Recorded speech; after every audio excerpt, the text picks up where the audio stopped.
જય દ્વારકાધીશ, કેમ છો મિત્રો? મજામાં? તો મજામાં જશો. આપણે આવી ગયા મિત્રો ચણા વાઢવા. આપણે જો 2-4 દી પહેલાં ગરકા વાઢ્યા હતા ને, અને મૂક્યા હતા ને બધા પાકી ગયા. પોક તો લીલો હતો, પણ ફૂલ પાકી ગયા. ધોરિયાની જગ્યાએ જો લીલા હે, બાકી બધા હે ને પાકી ગયા. હવે આજે આપણે ગરકા હે ને એ બધા વાઢ લેવાના હે. જો ગરકા જેટલા હે ને એ બધા વાટી નાખવાનું થાય છે. હવે એ વાટતા હતા ને ત્યાં આમાં પોક તો લીલા હતા, રહેવા દીધા હતા. 3 દી છે હજી તો પાકી ગયા મિત્રો. તો આજે આપણે આ પારી છે ને વાઢી લેવાનું હોય.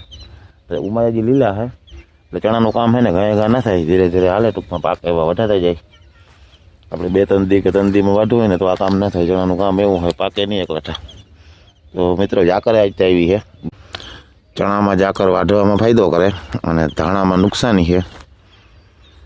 ધાણામાં જો કે ઊભા હોય એમાં તો ઠીક થવાનું તો થઈ ગયું, પણ પાથરા પડ્યા હોય ને એમાં કલર બગાડી નાખે. જો આ રીતના ઝાકર આવી છે ને, જો આ મિત્રો આપણે ચણા હે ને હવે પાકી ગયા ફૂલ. તેથી લીલા તો ગરકા હે ને આપણે વાઢી નાખીએ, બરાબર. તો આપણે જો છોટા કોક રહેવા દીધા હતા, લીલા હતા ને, અહીંયા આપણે દાંતીની ટ્રાય કરી હતી તો દાંતી હાલી જાય, વાંધો નહીં આવે. હાલો મિત્રો અહીં છે ને ટાણમાં મંડી વાઢવા રાધાપુરના.